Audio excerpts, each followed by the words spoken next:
Tapos ito guys, yung atay nila isa, nakakaya naman magkupit.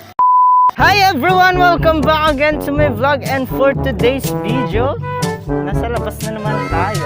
And sa sports tayo ngayon kasi kagagaling ko lang sa LBC, may kinuha ko. And for today, magpo-food trip tayo guys. So itong video na to is food trip, so hindi ko alam kung saan tayo pupunta and magtitingin-tingin tayo ng pagkain.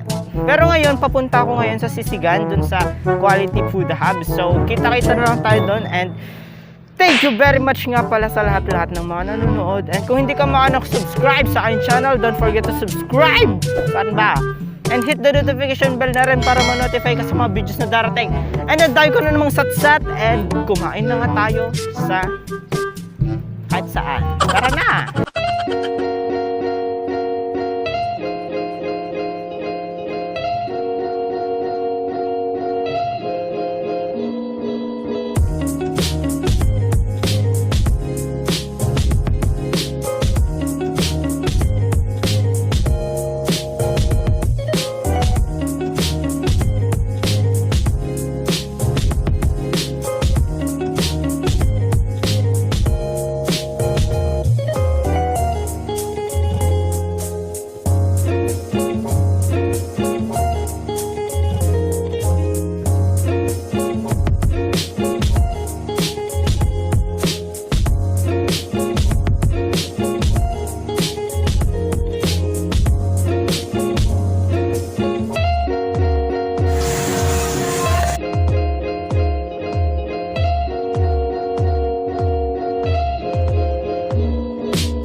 Kumain and uminom tayo ng tubig. Tatlong kanin ako and meron pa akong soft drinks dito, hindi ko pa nauubos. So ayun guys, as of the moment, nagpapatunaw lang tayo ng kinain and nakatatlong ikot na ako sa oval na to. At nagpapahinga ako ngayon kasi naglakad lang naman ako kasi antay kong nakain sa Quality. Yung product nga pa nila sa Quality, napakasarap guys, sobrang sulit. And alam mo yun, masusulit mo talaga yung 79 pesos na yun. Parang yung worth nun, parang 99 pesos na yung worth nun. Hindi siya 79 pesos. Diba? Sobrang sulit dun guys. Kaya kung gusto nyo i-try, dun lang talaga, malapit lang talaga siya sa Andox. Sinasabi ko na i-try nyo kung hindi nyo pa natatry. The best talaga dun. Dun yung pinakasulit na sisigan na nakainan ko. Basta yun yung pinakasulit na nakainan kong sisigan. And masarap talaga siya guys. Pero nagtampo lang ako kasi wala pang gravy. Nakatatlong kanin na ako guys, pero walang gravy. And ayun, gusto ko lang sabihin sa inyo na pagkatapos nitong lakad-lakad na to, kasi food trip to, diba? Kaya hindi ko na-vlog kung bakit ako naglakad-lakad. Pupunta tayo sa Tito Go and kain tayo ng street foods mamaya. Bibili tayo ng milk tea, o diba? Bibili tayo ng milk tea, tapos magpapahinga tayo. Magpapahinga nga ba o kakain? Kakain tayo sa pergola. So, mamaya na lang ulit, kita-kita na lang tayo sa Tito Go. Basta kita-kita na lang tayo doon kasi ang dami ko na namang sat-sat, di ba? Food trip to. Hindi to basta food trip to guys. So, thank you for basta food trip to. So, ayun guys, nakabili na ako ng mga pagkain natin. Meron ditong atay, hotdog, tlang. Yan, hotdog. And meron tayong milk tea dito. And hindi ko alam, baka makaparet tayo dito kasi may nagpapatugtog ng napakalakas. Wala na bang ihina yan? Before tayo mag-start, hindi ko talaga alam kung makakaparet tayo dito. Kaya kasi kanina, kumain na rin ako ng corneto. Hindi ko na naisama kasi natunaw na, kaya kinain ko na nung bumili ako ng milk tea. Tsaka hindi na rin ako napag-take doon kasi ang daming tao.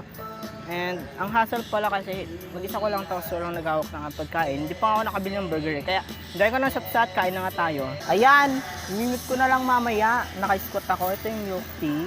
Ang flavor pala nito is caramel mukamatsu. Basta caramel. O yan o. Pakaraming foil. Siyempre shake muna natin.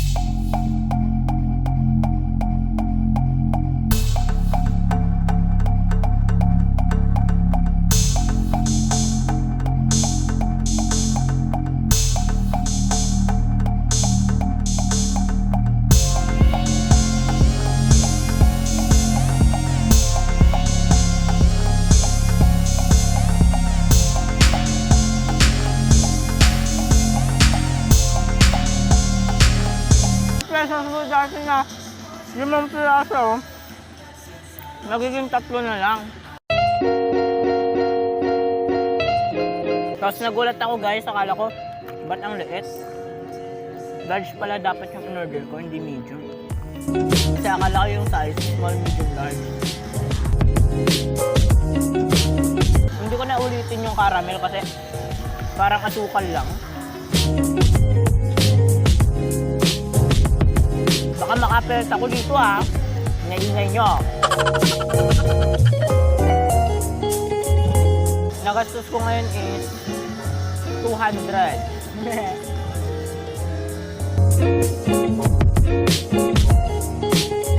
Ang liit pa rin nakuha kong isa.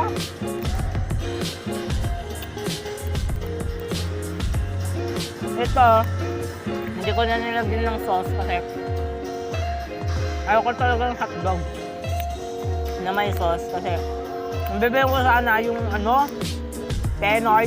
Kalang mahal, tapos nakalang 15 yung dati. 15 pa nga.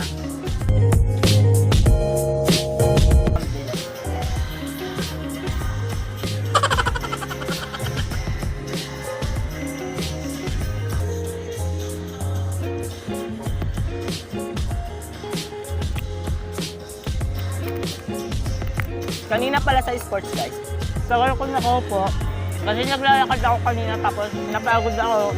Kaya umupo na ako dun sa may puno. Tapos napansin kong ganda, dito na ako.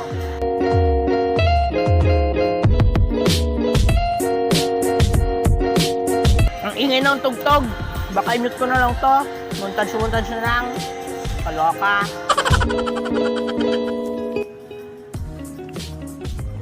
Busog na ako. Yoko na. So, kita-kita lang tayo sa next video. Yan ko na ba? So, kung nagustuhan nyo na naman to, ayaw ko mag-outfit dito, guys. Tugtog. Doon lang sa bahay. See you sa bahay.